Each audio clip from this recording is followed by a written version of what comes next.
ஏன் இந்த 7 உவமைகளும் 7 சபைகளோடு ஏன் ஒப்பிடப்படுகின்றன, ஏன் பொருத்தி பார்க்கப்படுகின்றன என்பது முதல்ல உங்களுக்கு கொஞ்சம் தெரியாம தான் இருக்கும்.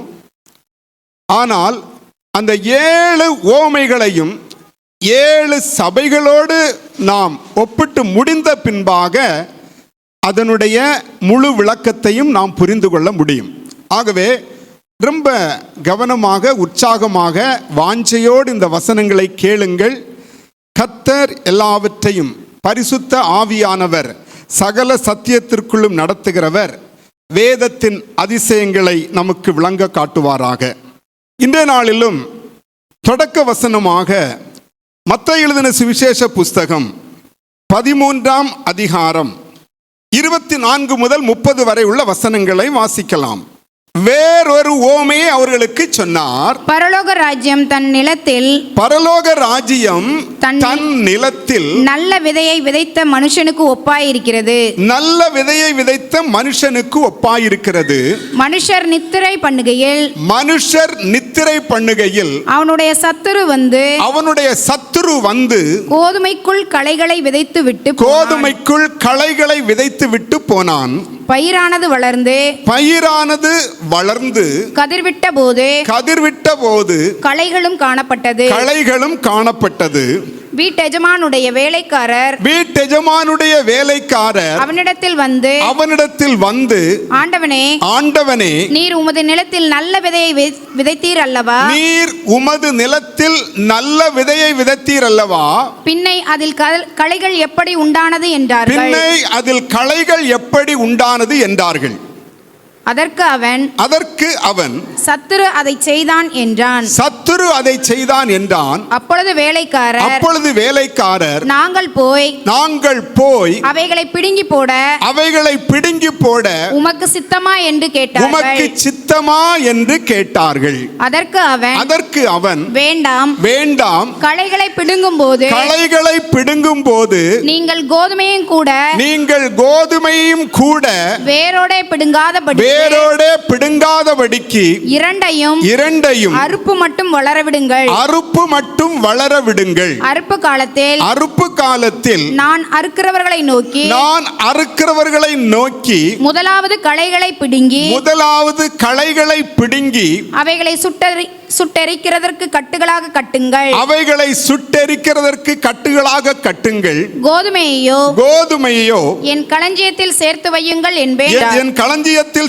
வையுங்கள் என்பேன் என்று சொன்னான் என்றார். அதோடைய விளக்கத்தையும் சீஷர்கள் கேட்கிறார்கள். இயேசு அதோடைய விளக்கத்தையும் சொல்லுகிறார். இந்த 2வது ஓமை இது களைகள் விதைக்கப்படுகிற ஓமை. நல்ல நிலைகள் விதைக்கப்பட்ட நிலத்தில் களைகளும் விதைக்கப்பட்டது.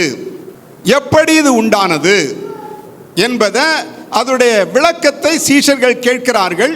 இயேசு அதோடைய விளக்கத்தை சொல்லுகிறார். அதே அதிகாரம் 37 42 வரை உள்ள வசனங்களை வாசிக்கலாம். அவர் பிரதியுத்தரமாக நல்ல விதையை விதைக்கிறவன் மனுஷகுமாரன். நிலம் உலகம். நல்ல விதை ராஜ்யத்தின் புத்திரர். களைகள் பொல்லாங்கனுடைய புத்திரர். அவைகளை விதைக்கிற சத்துரு பிசாசு. அறுப்பு உலகத்தின் முடிவு. அறுக்கிறவர்கள் தேவதூதர்கள். ஆதலால் களைகளை சேர்த்து அக்கினியால் சுட்டெரிக்கிறது போல இவ்வுலகத்தின் முடிவிலே நடக்கும். மனுஷகுமாரன் தம்முடைய தூதர்களை அனுப்புவார். அவர்கள் அவருடைய ராஜ்யத்தில் இருக்கிற சகல இடரல்களையும் அக்கிரமம் செய்கிறவர்களையும் சேர்த்து அவர்களை அக்கினி சூளையிலே போடுவார்கள். அங்கே அழுகையும் பற்கடிப்பும் உண்டாயிருக்கும். இங்கே முதல்ல நாம பார்த்தோம் 4 விதமான நிலங்கள். ஒன்று வழி அருகே விதைக்கப்பட்டது, இன்னொன்று கடினமான பாறை நிலத்தில் விதைக்கப்பட்டது, மூன்றாவது முள்ளுள்ள இடங்களிலே விதைக்கப்பட்டது, நான்காவது நல்ல நிலத்தில் விதைக்கப்பட்டது. விதைகள் எல்லாம் ஒரே விதைதான். விதைகளில் எந்த குறைவும் இல்லை. விதைகள் மனுஷகுமாரனாகிய இயேசுவினால் கொடுக்கப்பட்ட சுத்தமான நல்ல விதைகள் முதல் உவமையிலே கொடுக்கப்பட்டிருக்கிறது. விதைகளில் எந்த வித்தியாசமும் இல்லை, எல்லாமே நல்ல விதைகள். முதல் நூற்றாண்டிலே போடப்பட்ட விதைகள் எல்லாமே அப்போஸ்தலர்கள் மூலமாய் கொடுக்கப்பட்டு, இயேசு கிறிஸ்துவின் மூலமாய் அறிவிக்கப்பட்டு, பரிசுத்த ஆவியானவர் மூலமாய் பெறப்பட்டு, அப்போஸ்தலர்கள் மூலமாய் போதிக்கப்பட்ட எல்லாமே நல்ல விதைகள். ஆனால் போடப்பட்ட நிலங்கள் தான் வித்தியாசம். வழியருகே போடப்பட்ட நிலத்திலே அவைகள் எல்லாம் இருதயத்தில் போய் உணர்வில்லாம போய் பலன் கொடுக்காம போய்விட்டது. பிசாசானவன் அதை எடுத்துக்கொண்டு விட்டான். இரண்டாவது கடினமான பாறை இதயத்திலே போடப்பட்டது. அது போடப்பட்டது, உடனே முளைத்தது, ஆனால் வேர் கொடுக்க முடியவில்லை. வசனத்தின் நிமித்தம் உபத்திரவும் துன்பமும் வந்தவுடனே அவர்கள் இடரல் அடைந்தார்கள், அது பலன் கொடுக்காமல் போய்விட்டது. மூன்றாவது முள்ளுள்ள இடத்திலே விதைக்கப்பட்டது. அது போடப்பட்டது, நல்ல அழகாக முளைத்து எழும்பி அப்படி வந்தது. ஆனால் உலகத்தின் கவலை, ஐஸ்வர்யத்தின் மயக்கம், சிற்றின்பம் என்கிற மூன்று காரியங்கள் அதை நெருக்கி போட்டது. அதனால் தேவனுடைய ராஜ்யத்திற்கு ஏற்ற பலனை கொடுக்கவில்லை. நான்காவது நல்ல நிலத்தில் போடப்பட்டது. அதை ஒன்று 100ஆகவோ அல்லது 60ஆகவோ இல்லை 30ஆகவோ கட்டாயமாக பலன் கொடுத்தது. தேவனுக்கு பிரியமான விதையாக மாறினது, நல்ல பலன் கொடுக்கிற விதையாக மாறினது. இங்க என்ன பிரச்சனைன்னா, விதையிலேயே பிரச்சனை. அங்க விதைகள் எல்லாம் நல்ல விதைகள், இங்கே விதையிலேயே பிரச்சனை. மனுஷகுமாரனாகிய இயேசுவினால் கொடுக்கப்பட்ட விதைகளோடு கூட சாத்தானால் கொடுக்கப்பட்ட விதைகளும் நிலத்தில் போடப்பட்டன. இதுதான் களைகள். நல்ல விதைகள் போடப்பட்டு கொண்டிருந்தது. நல்ல சபையானது நல்ல தேவனுக்கு பிரியமான சபையாய் வளர்ந்து கொண்டிருக்கும் போது அதோடு களைகளும் போடப்பட்டன. களைகள் போடப்பட்டதினால இந்த களைகளும் அதோடு வளர ஆரம்பித்தன. நல்ல விதை என்பது நல்ல போதனை, நல்லா புரிஞ்சுக்கணும். கர்த்தருடைய வசனம், ஜீவனுள்ள சத்திய வசனங்கள் போடப்பட்டு தேவனுடைய பிள்ளைகள் தேவனுக்கு பிரியமான பலன் கொடுக்கிற ஜனங்களாக மாறிக்கொண்டிருந்தார்கள். அந்த வேளையில் இந்த சபை கொஞ்சம் தூங்கினது. என்னதுங்க? சபை என்ன பண்ணிச்சுது? வசனம் போட்டிருக்கா இல்லையா? நல்லா தூங்குங்கன்னு உங்ககிட்டயும் சொல்றேன். நல்லா என்ன பண்ணுங்க? தூங்குங்க. பிசாசு களைய என்ன பண்ணுவான்? விதைப்பான். அப்படி போட்டிருக்கா இல்லையா? மனுஷர் நித்திரை பண்ணுகையில், வசனம் இருக்கு பாருங்க, மனுஷர் நித்திரை பண்ணுகையில் அவனுடைய சத்துரு வந்து கோதுமைக்குள் களைகளை விதைத்து விட்டு போனான். விசுவாசி தூங்குனா சபையில களை வரத்தான் செய்யும். விசுவாசி தூங்குனா சபையில என்ன வரும்? களை. பிசாசுனுடைய உபதேசம் வரும், கள்ள உபதேசம் வரும், கள்ள தீர்க்க தரிசனம் வரும், கள்ள அற்புதங்கள் நடக்கும் கர்த்தருடைய சபையிலே.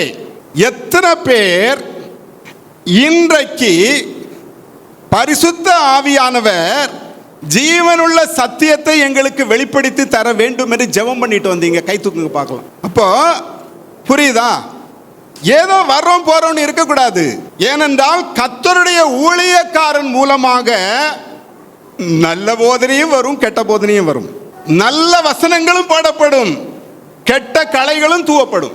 ஏனென்றால் ஒரு ஊழியக்காரன் ஒரு சபையை பரிசுத்த சபையாகவும் மாற்ற முடியும், கெட்ட சபையாகவும் மாற்ற முடியும். அது நல்லா புரிஞ்சுக்கணும் நீங்க. ஏனென்றால் கர்த்தருடைய ஊழியக்காரன் வாயில் இருந்த வசனங்களை நீங்கள் உங்களுடைய இருதயத்திலே பதித்துக் கொள்வீர்கள். அந்த வசனம்படி வாழ அன்றைக்கு ஊழியர் பேசினாரே, அதனால் அதன்படி வாழ உங்களை ஒப்பு கொடுத்து விடுவீர்கள். அது உங்களுடைய வாழ்க்கையிலே தீமையான வழியை கொண்டு வந்து விடும். நீங்கள் மட்டுமல்ல, உங்கள் பிள்ளைகளுக்கும் வழி வழியாய் அதை போதித்து கொடுத்து விடுவீர்கள். இதுக்கு பேர் தான் ஆவிக்குரிய விபச்சாரம்னு சொல்றது. விபச்சாரம் பண்ணனா வயத்துல குழந்தை உண்டாகும், ஆவிக்குரிய விபச்சாரம் பண்ணனா இருதயத்துல குழந்தை உண்டாகும். அப்ப இருதயத்துல அந்த குழந்தை வளர வளர வாழ்க்கையை சின்னாபின்னப்படுத்தி சமுதாயத்தையே கெடுத்து விடும்.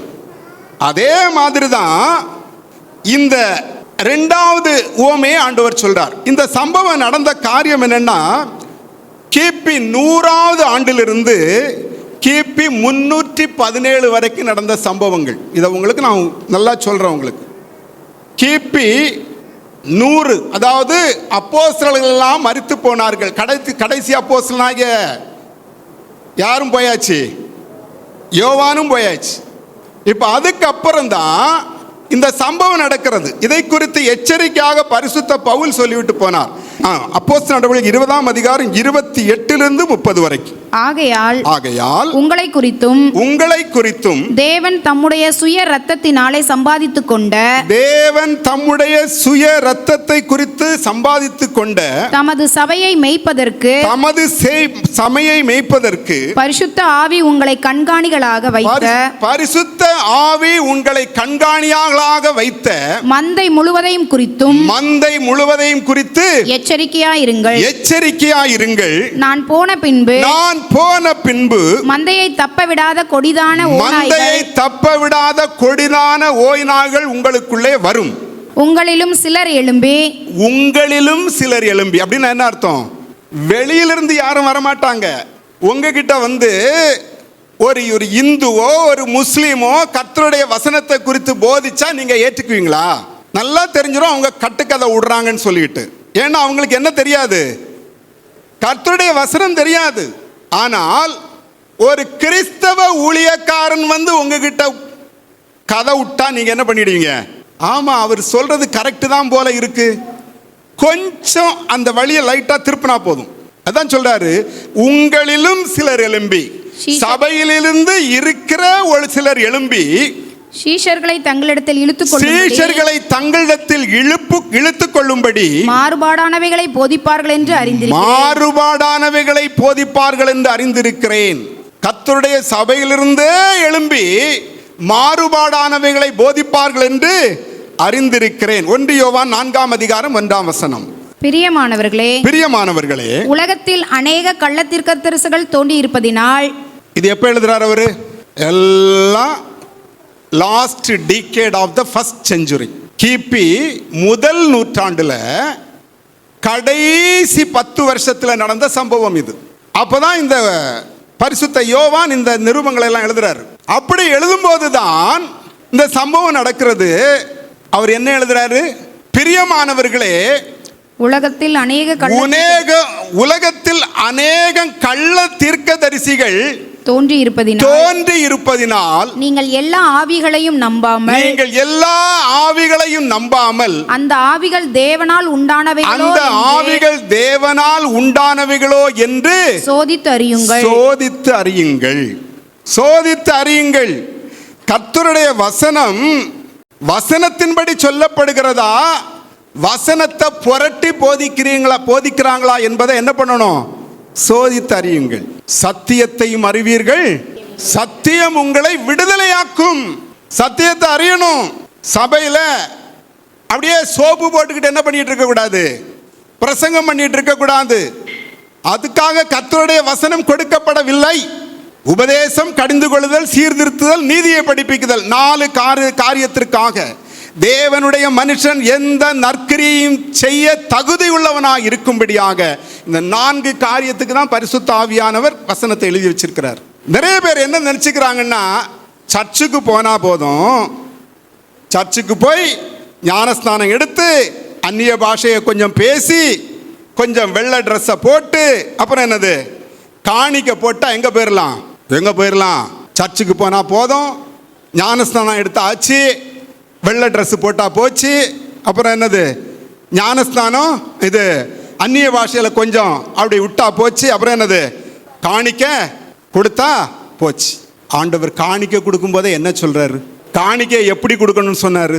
காணிக்க கொடுக்கறதுக்கே ஒரு ஒழுக்கத்தை ஆண்டவர் வச்சிருக்கிறாரு. மத்தேயு 5ஆம் அதிகாரம் 24, 25 வசனத்தை வாசிக்கலாம். அதுக்கு முந்தின வசனத்தை கொஞ்சம் வாசிங்க. ஆகையால் நீ பலிபீடத்தில் உன் காணிக்கையை செலுத்த வந்து நீ பலிபீடத்தின் இடத்தில் உன் காணிக்கையை செலுத்த வந்து உன் பேரில் உன் சகோதரனுக்கு குறை உண்டென்று அங்கே நினைவு கூறுவாயாகில். காணிக்கை செலுத்த வந்துட்ட. காணிக்கை வந்து செலுத்த வரும்போது உன் சகோதரனுக்கு உன் பேரில் குறை உண்டென்று நீ நினைவு கூறுவாயாகில். நினைவு வருமா வராதா? வசனத்தை அறியாதது வரைக்கும் வராது. வசனத்தை அறிஞ்சா கட்டாயம் வரும். அதான் சத்தியத்தை அறிவீர்கள். சத்தியம் உங்களை எல்லா தீமைகளிலிருந்து விடுதலையாக்கும். சத்தியத்திற்கு கீழ்ப்படிய கற்றுக்கொள்ள வேண்டும். சத்தியத்தை அறிவது அல்ல, சத்தியம் நம்முடைய வாழ்க்கையாய் மாற வேண்டும். அப்போ உன் பேரில் உன் சகோதரனுக்கு குறைவு உண்டென்று அங்கே நினைவு கூறுவாயாகில். அங்கேதானே காணிக்கை செலுத்தாத. என்ன சொல்றாரு? காணிக்கைய செலுத்தாத. அங்கேதானே பலிபீடத்தின் முன் உன் காணிக்கையை வைத்துவிட்டு போய் இங்க கொண்டு வச்சிட்டு போய் முன்பு உன் சகோதரனோட காணிக்கை எடுத்துட்டு போன்னு சொல்லல.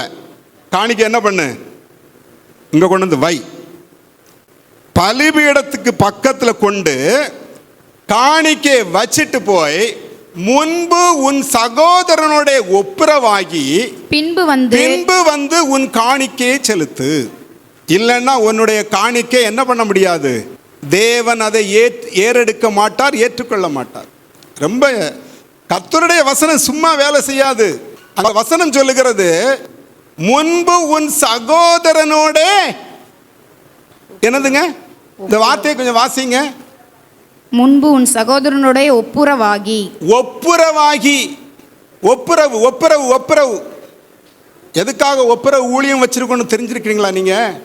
முன்பு உன் சகோதரனோட ஒப்புரவாகி வந்து உன் காணிக்கையை செலுத்து. அது வரைக்கும் அந்த காணிக்கை அங்க வச்சுட்டு போயிடு, அவ்வளவுதான். இல்லைன்னா நீ செலுத்துக்கிற காணிக்கை ஆண்டவர் என்ன பண்றதில்லை? ஏற்றுக்கொள்வதில்லை.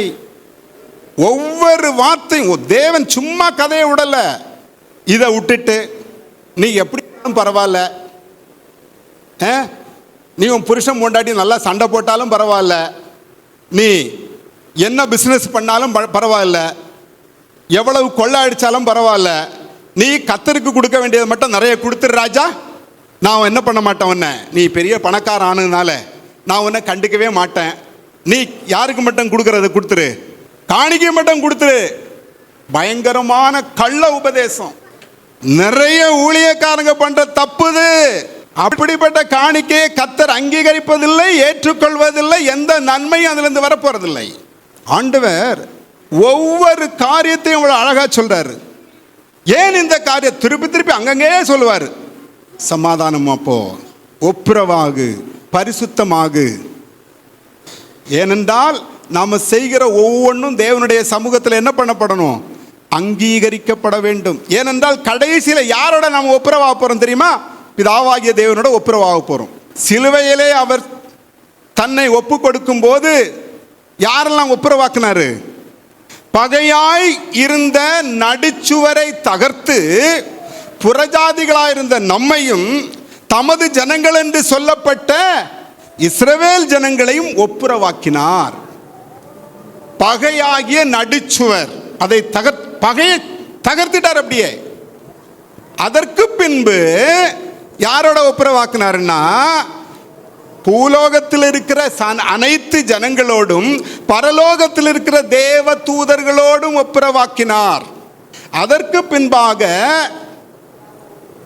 அனைத்து, அதாவது தூதர்கள், பரலோகத்தில் இருக்கிற தூதர்கள், பூமியில் இருக்கிற எல்லா மனுஷர்களோடும் பிதாவாகிய தேவனோடும் ஒப்புரவாக்கினார். 3 விதமான ஒப்புரவை இயேசு சிலுவையில் செய்திருக்கிறாரு.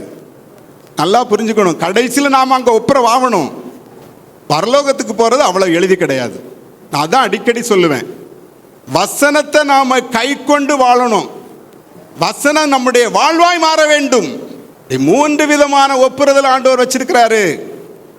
அதனால தான் சொல்ல, யாவரோடும் சமாதானமாய் இருங்கள், பரிசுத்தம் இல்லாமல் ஒருவனும் தேவனை தரிசிப்பதில்லையே. இந்த களைகளை விதைக்கிற சம்பவம் கான்ஸ்டன்டைன் என்கிற ஒரு ராஜா ரோமாபுரி, அதாவது ரோமர்களுடைய ஆளுகையிலே உருவானான். அந்த ரோமாபுரியிலே அந்த கான்ஸ்டன்டைன் ராஜா உருவாவது வரைக்கும் இந்த களைகள் விதைக்கப்பட்டு கொண்டே இருந்தன. இப்பவும் விதைக்கப்பட்டு கொண்டே இருக்கிறது. விதைக்கப்பட்டது என்ன பண்ணல ஆண்டவர்? எடுக்கல. ஒரு பக்கம் களைகள் விதைக்கப்பட்டு கொண்டிருக்கிறது, ஒரு பக்கம் சத்தியம் ஜீவனுள்ள விதைகள் விதைக்கப்பட்டு கொண்டிருக்கு. இது ரெண்டுமே பேரலா நடந்துட்டு இருக்கு. நீங்க அந்த வசனத்தை பார்த்தீங்கன்னா நான் உங்களுக்கு சொல்றேன் பாருங்க. அவர் சொல்றாரு, அதற்கு அவன் சத்துரு, அந்த 28ஆம் வசனத்துல, மத்தேயு 13:28, அதற்கு அவன் சத்துரு அதை செய்தான் என்றான். அப்பொழுது வேலைக்காரன், நாங்கள் போய் அவைகளை பிடுங்கி போட அவங்களை பிடுங்கி போட உமக்கு சித்தமா என்று கேட்டார்கள். பிடுங்கிட்டுமா? அந்த பிசாசானும் விதைக்கப்பட்ட களை அந்த உபதேசத்தில் இருக்கிற ஜனங்கள் சபையில் இருக்கிறாங்க. அதனால அந்த கள்ள உபதேசத்தை புடுங்கிடலாமா? பிசாசுனால கொடுக்கப்பட்ட அந்த உபதேசத்தை உள்ளவனை புடுங்கிடலாமான்னு கேட்குறாங்க. அதுக்கு அந்த எஜமான் என்ன சொன்னாரு? அதற்கு அவன் வேண்டாம், களைகளை பிடுங்கும் போது நீங்கள் கோதுமையும் கூட வேரோடு பிடுங்காதபடிக்கு இரண்டையும் அறுப்பு மட்டும் வளர விடுங்கள். அறுப்பு மட்டும்னா என்ன அர்த்தம்? நியாய தீர்ப்பு வரைக்கும் வளர விடுங்கள். நியாய தீர்ப்புல முதல்ல நாங்க என்ன பண்றோம்? களைகளை பிடுங்குறோம். அவனை கட்டி எங்க போட போறோம்? நெருப்புல போட போறோம் அவனை. அந்த களைகளினால போதிக்கப்பட்டு பிசாசுனுடைய விதைகளினாலே வளரப்பட்ட உபதேசத்திலே வளர்ந்து கொண்டிருக்கிற அந்த மனிதனை, அந்த சபையில இருக்கிற, சபையில தான் இருந்தான்.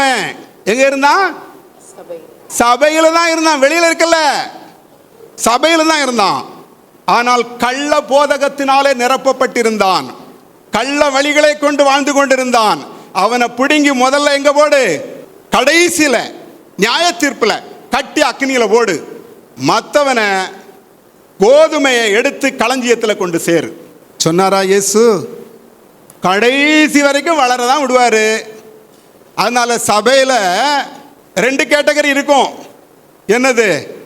ஒன்று சத்தியத்தில் வளர்றது, இன்னொன்று கள்ள உபதேசத்தில் வளர்றது. கள்ள போதகத்தில் வளர்றது சபையில் தான் இருக்கும். சத்தியத்தில் வளர்ந்து சத்தியத்துக்கு கீழ்ப்படிந்து நடக்கிறதும் எங்கே தான் இருக்கும்? சபையில் தான் இருக்கும். நம்முடைய கனிகளினாலே அவைகள் அறியப்படும். கர்த்தருடைய வசனத்தின்படி நாம் வாழுறோமா, இல்லை பிசாசானவனுடைய உபதேசத்தின்படி நம்முடைய வாழ்றோமா? நம்முடைய கனிகளினாலே அவைகள் அறியப்படும். நம்முடைய கிரியைகளினாலே அவைகள் அறியப்படும். அன்பான தேவ பிள்ளைகளே, இப்படிதான் 2வது சபையில் 2வது காலகட்டத்தில் நடக்கிறது. கர்த்தருக்கு ஸ்தோத்திரம். இப்போ நம்ம சிமிர்னா சபைக்கு நம்ம போறோம். 2வது சபை சிமிர்னா சபை. சிமிர்னா சபையின் தூதனுக்கு, சிமிர்னா என்பதற்கு கசப்பு என்று அர்த்தம். சிமிர்னா என்னங்க? சிமிர்னா என்பதற்கு கசப்பு என்று அர்த்தம். 2வது சபை வெளிப்படுத்தின விசேஷம் 2ஆம் அதிகாரத்தில் 8 to 11 வரையுள்ள வசனங்கள்ல இருக்கிறது. சிமிர்னா சபையின் தூதனுக்கு நீ எழுத வேண்டியது என்னவென்றால், முந்தினவரும் பிந்தினவரும் மரித்திருந்து பிழைத்தவருமானவர் சொல்லுகிறதாவது, உன் கிரியைகளையும் நான் ஏற்கனவே சொல்லியிருந்தேன். ஒவ்வொரு சபையிலையும் அவர் எழுதும்போது அதை சொல்லுவார். உன் கிரியைகளையும் உன் உபத்திரவத்தையும் நீ ஐஸ்வர்யம் உள்ளவனாய் இருந்தும் உனக்கிருக்கிற தரித்திரத்தையும் தங்களை யூதரென்று சொல்லியும் யூதராயிராமல் சாத்தானுடைய கூட்டமாய் இருக்கிறவர்கள் செய்யும் தூஷணத்தையும் அறிந்திருக்கிறேன். நீ படப்போகிற பாடுகளை குறித்து எவ்வளவும் பயப்படாதே. இதோ நீங்கள் சோதிக்கப்படும் பொருட்டாக பிசாசானவன் உங்களில் சிலரை காவலில் போடுவான். 10 நாள் உபத்திரவப்படுவீர்கள். ஆகிலும் நீ மரண பரியந்தம் உண்மையாயிரு. அப்பொழுது ஜீவ கிரீடத்தை உனக்கு தருவேன். ஆவியானவர் சபைகளுக்கு சொல்லுகிறதை காதுள்ளவன் கேட்க கடவன். ஜெயம் கொள்ளுகிறவன் இரண்டாம் மரணத்தினால் சேதப்படுவதில்லை என்று எழுது. நான் ஏற்கனவே சொன்னபடி சிமிர்னா என்பதற்கு கசப்பு என்று அர்த்தம். அந்த சிமிர்னா சபையிலே முதல் நூற்றாண்டு முடிந்து 2ஆம் நூற்றாண்டில் காலடி எடுத்து வைக்கிறாங்க. நான் ஏற்கனவே சொன்ன 4ஆம் நூற்றாண்டு கிபி 317. அந்த 317 கான்ஸ்டன்டைன் அந்த அரசன், ரோமாபுரியை ஆண்ட அந்த அரசன் கிறிஸ்தவ மார்க்கத்தை தழுவுகிறான். இது சரித்திர ஆசிரியர்களுக்கு நல்லா தெரியும். கான்ஸ்டன்டைன் என்கிற ஒரு ராஜா கிறிஸ்தவ மார்க்கத்தை தழுவுகிறான். அவனுடைய தாய் ஒரு யூத மார்க்கத்தில் இருந்து கிறிஸ்தவ மார்க்கத்தை தழுவினவள். அந்த அம்மாவுடைய பேர் ஹெலனா. இந்த மனுஷன் யுத்தத்திற்கு போகும்போது சிலுவை அடையாளத்தை கண்டதினால் அந்த சிலுவை அடையாளத்தை கொண்டு அவன் போர் செய்து ஜெயம் பெற்றான் என்பதனால அவன் கிறிஸ்தவ மார்க்கத்தை தழுவினான். முதல் அவன் கிறிஸ்தவ மார்க்கத்தை தழுவுகிறான். பிற்பாடு இந்த சிலுவை சூனியம் பண்றதுக்காக பயன்படுத்தப்பட்டது. இதெல்லாம் சரித்திரம் இருக்கு. நீங்க அநேகர் உங்களுக்கு சிலுவையை வைக்கலையே அப்படின்னு தோணும். இயேசு சிலுவையில் அடிக்கப்படுவதற்கு முன்பாகவே ரோமர்கள் அவர்களுடைய பழக்கம் குற்றவாளிகளை சிலுவையில் அறைந்து கொல்வதுதான். ரோமர்களுடைய பழக்கம் அது. சிலுவையில் அறைந்து மரண தண்டனையை நிறைவேற்றுவது அப்படிதான் பண்ணுவாங்க. இயேசு சிலுவையிலே மரித்து மரத்தில் தூக்கப்பட்டவன் எவனும் சபிக்கப்பட்டவன் என்ற வசனத்துக்காக, அந்த வசனத்தை நிறைவேற்றுவதற்காக நமக்காக சாபமானார் சிலுவையிலே. யூத முறைப்படி இயேசு சிலுவையில் அறைந்து கொலை செய்யப்படக்கூடாது. கல்லால் எறிந்து கொலை செய்யப்பட்டிருக்க வேண்டும். ஆனால் யூதர்கள் இயேசுவை பிடித்து புறஜாதிகளிடத்தில் ஒப்புக் கொடுத்தார்கள். சிலுவையில் அறைந்து கொண்டார்கள். அதற்கு பின்பாக இந்த கான்ஸ்டன்டைன் ராஜா பிற்பாடு என்ன நடந்தது? இந்த சிலுவை என்ன சின்னமாக மாற்றப்பட்டு விட்டது? இப்ப சொன்ன உங்களுக்கு சூனியம் பண்றதுக்கு பிரயோஜனப்படுத்திட்டாங்க. இன்றைக்கும் அது நடந்து கொண்டிருக்கிறது. சூனியம் பண்ணவர்கிட்ட கேளுங்க. நீங்க சிலுவை மாதிரி பொம்மை செய்து அதில் அங்கங்கே ஆணி அடிச்சிருவாங்க. ஆணி அடித்தா ஹார்ட்டு பக்கத்தில் ஆணி அடித்தா யாரை நோக்கி அவர்கள் அந்த சூனியம் செய்கிறார்களோ அவருடைய இருதயம் செயலற்று போகும். கிட்னியில் அந்த பக்கத்தில் அடித்தா அவர்களுடைய கிட்னி பழுதடைந்து விடும். சூனியம் பண்ணுறவங்க அப்படி தான் பண்ணிட்டு இருக்கிறாங்க. சூனியம் பண்ணுறவங்கள்ட்ட கேளுங்க. நீங்கள் புரியுதா? நமக்கு சிலுவையை பற்றிய உபதேசம் முக்கியம். சிலுவையை பற்றிய உபதேசம் நமக்கு முக்கியம். ஏனென்றால் இயேசு நமக்காக அடிக்கப்பட்டு நொறுக்கப்பட்டு சித்திரவதை செய்யப்பட்டு அந்த பாடுகள், உபத்திரவங்கள், வேதனைகள், நிந்தனைகள், அவமானங்கள் இதெல்லாம் அவரை பின்பற்றுகிற தேவதாசர்களுக்கு உண்டு. என்னதுங்க? அவரை பின்பற்றுகிற தேவதாசர்களுக்கு சிலுவையிலே இயேசு சகித்த பாடுகள், உபத்திரவங்கள், நிந்தைகள், அவமானங்கள் உண்டு என்பதை நாம் புரிந்து கொள்ள வேண்டும்.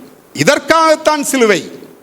கர்த்தருக்கு மகிமை உண்டான். சிலுவையை பற்றிய உபதேசம் கெட்டு போகிறவர்களுக்கு பைத்தியமாயிருக்கிறது, ரட்சிக்கப்படுகிற நமக்கோ அது தேவபலனாய் இருக்கிறது.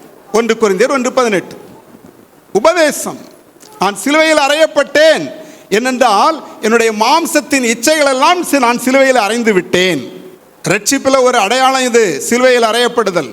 இப்படி நிறைய காரியங்கள் நாம சொல்லிட்டு போகலாம். தேவனுக்கு மகிமை. இப்போ ஸ்தோத்திரம். 9வது வசனத்தில் அவர் எழுதும்போது, உன் கிரியைகளையும் உன் உபத்திரவத்தையும் நீ ஐஸ்வர்யம் உள்ளவனாயிருந்தும் உனக்கு இருக்கிற தரித்திரத்தையும். இந்த சபை ஆவிக்குரிய வாழ்க்கையிலே ஐஸ்வர்யமாக இருந்தது. தரித்திரம்னா நேரம் என்ன பண்ணிட்டு இருக்க கூடாது, அதை கொஞ்சம் யோசித்து நல்லா பார்க்கணும். ஆவிக்குரிய வாழ்க்கையிலே, ஸ்பிரிச்சுவல் லைஃப்ல அவர்கள் ஐஸ்வர்யவான்களாக இருந்தார்கள். நான் 1-2 சாட்சிகளை கூட சொல்றேன் அப்புறம். ஆனால் தங்களுடைய உலக வாழ்க்கையிலே உலக பிரகாரமாக அவர்கள் தரித்திரராயிருந்தார்கள். உலக பிரகாரமாக என்னவோ பண்ணப்பட்டாங்க, எப்படி இருந்தாங்க? அவங்க தரித்திரராயிருந்தார்கள். ஆனால் ஆவிக்குரிய வாழ்க்கையில நல்ல ஐஸ்வர்யவான்களாக இருந்தார்கள். அவர்கள் மத்தியில் பாருங்க, தங்களை யூதர் என்று சொல்லியும் யூதராயிராமல் சாத்தானுடைய கூட்டமாய் இருக்கிறவர்கள் செய்யும் தூஷணத்தையும் அறிந்திருக்கிறேன். அந்த சபையில யூதர் என்று சொல்லியும் யூதராயிராமல், நான் ஆவிக்குரிய ரட்சிக்கப்பட்டவன். யூதர்னா என்னங்க அர்த்தம்? ஆவிக்குரிய யூதன், ஆவிக்குரிய இஸ்ரவேலன்.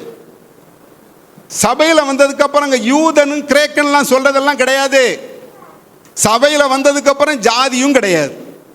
ஜாதியெல்லாம் என்னைக்கு ஞானஸ்தானம் பெறறதுக்கு தொட்டியில இறங்கி மரணம் அடைகிறீர்களோ அதோட ஜாதியும் செத்து போச்சு. அதுக்கப்புறம் நான் இந்த ஜாதின்னு தூக்கிட்டு வரக்கூடாது. ஞானஸ்தானத்துல நிறைய காரியங்கள் இருக்குதுங்க. ஞானஸ்தான தொட்டியில மரிக்கும் போது, பாவத்திற்கு மரித்து நீதிக்கு பிழைக்கும் போது ஜாதியும் செத்து போச்சு. திருப்பியும் என்ன பண்ணிட்டு இருக்க கூடாது? ஜாதியை கொண்டு நான் அந்த ஜாதி இந்த ஜாதி, நான் யூதன் கிரேக்கன் அவன் இவன் சொல்லக்கூடாது. இப்போ இந்த 2வது சபையில யூதர் என்று சொல்லியும், அதாவது ஆவிக்குரிய யூதர்கள் என்று சொல்லியும் தேவனுடைய பிள்ளைகள் என்று சொல்லியும் யூதராயிராமல் சாத்தானுடைய கூட்டமாய் இருக்கிறவர்கள் செய்யும் தூஷணத்தையும் நான் அறிந்திருக்கிறேன்.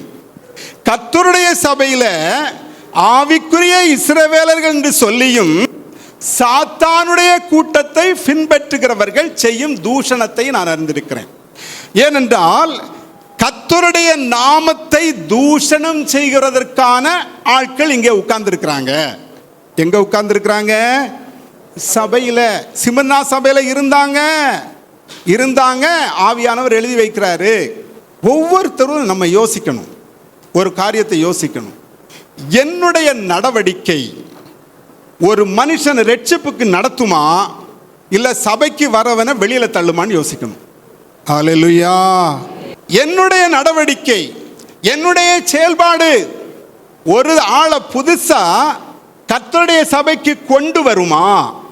ஏனென்றால் நம்முடைய சொல்ல வச்சு யாரும் வரமாட்டாங்க கர்த்தருடைய சபைக்கு. ஒரு நாள் வருவாங்க, 2 நாள் வருவாங்க, 3ஆவது நாள் கண்டுபிடிச்சிருவாங்க இவங்க டூப்ளிகேட்னு சொல்லிட்டு. கண்டுபிடிப்பாங்களா கண்டுபிடிக்க மாட்டாங்களா? பிடிக்க மாட்டாங்களா? கண்டுபிடிச்சுவாங்க. எத்தனை நாள் தான் நம்ம நாடகம் ஆட முடியும்? அப்போ நாம கூட்டிட்டு வரும்போதே, இல்லைன்னா புதுசா ஒரு ஆள் வரும்போதே நாம கொஞ்ச நாள் நம்முடைய நடவடிக்கையை பார்த்துருவாங்க. நம்ம சொல்லுகிற வார்த்தை ஜாலங்கள் அவங்க என்ன பண்ண மாட்டாங்க, மதிமயங்க மாட்டாங்க. நம்முடைய நடவடிக்கைகளை பார்க்கிறார்கள். அதுதான் ஆவியானவர் சொல்றார், உன் கிரியைகளை நான் அறிந்திருக்கிறேன். யோசனை பண்ண நம்ம ஒவ்வொருத்தரும், என்னுடைய நடவடிக்கை, என்னுடைய பேச்சு, என்னுடைய வாழ்க்கை முறை யாரையாவது ஆண்டவர் பக்கம் கொண்டு வருமா இல்ல கர்த்தருடைய சபைக்கு வந்த யாரையாவது சபையை விட்டு வெளியில இறக்குமா? ஒவ்வொருத்தரும் யோசிக்கணும். ஏனென்று அங்க சொல்றாரு, சாத்தானுடைய கூட்டமாய் இருக்கிறவர்கள் செய்கிற தூஷணத்தை அறிந்திருக்கிறேன். என்னுடைய நாமத்துக்கு தூஷணமாய் நடக்கிறார்கள். அவர்கள் சொல்லுகிறார்கள் ஆவிக்குரிய இஸ்ரவேலர்கள்னு சொல்லிக்கிட்டு சபையில இருக்கிறாங்க.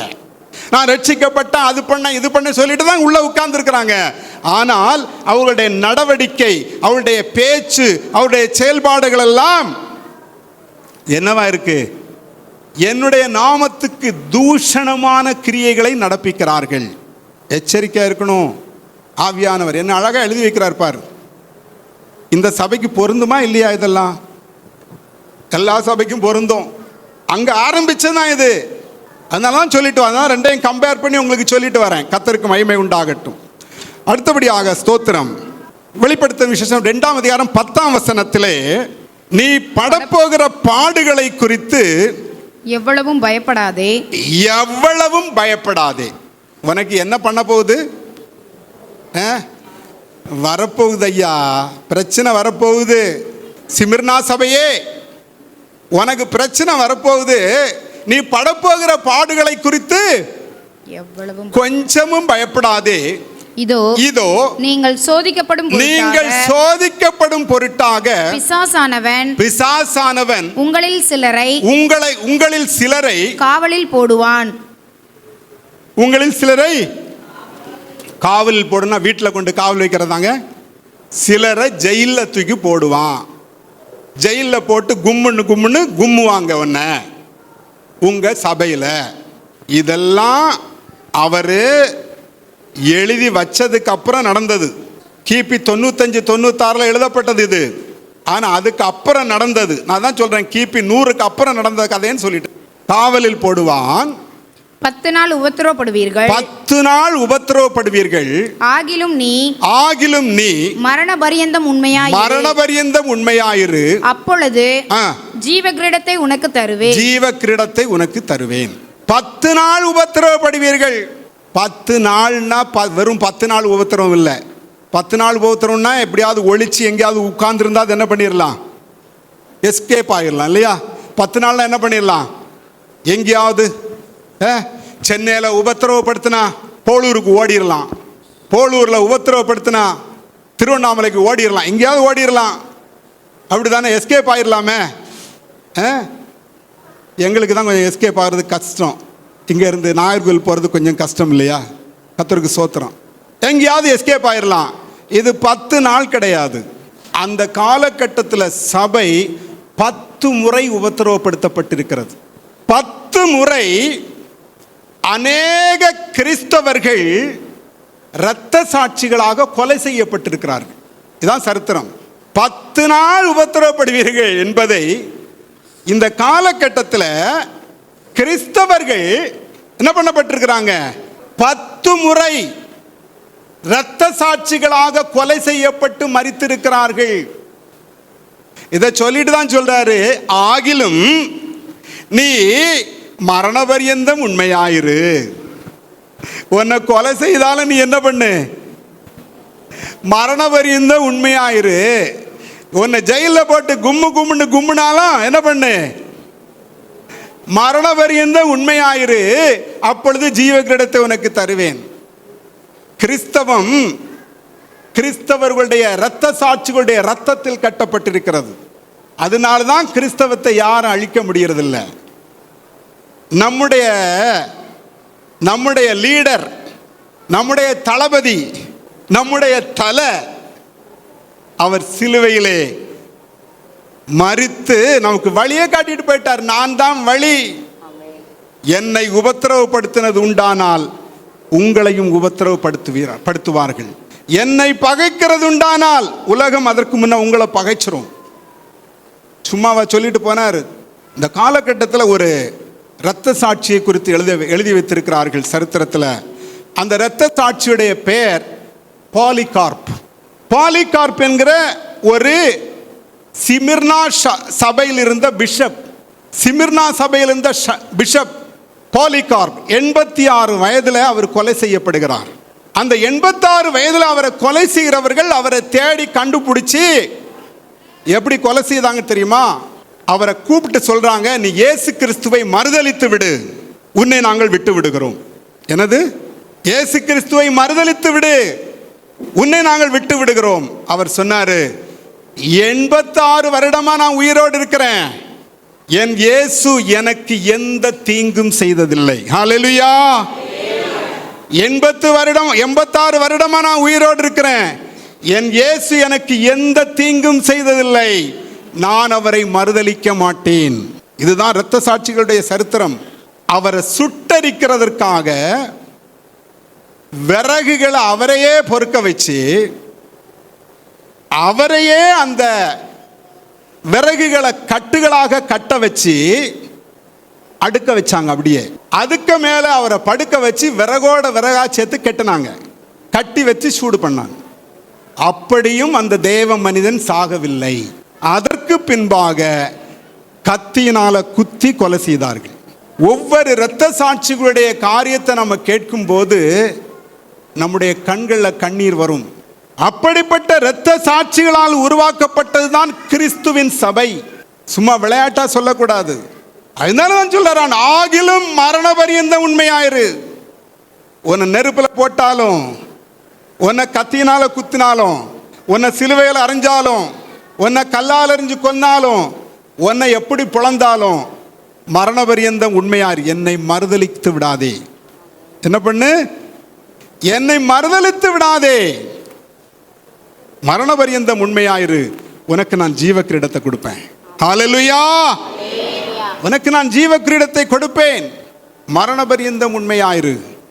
எந்த சோதனையிலும் நீ நில்லு.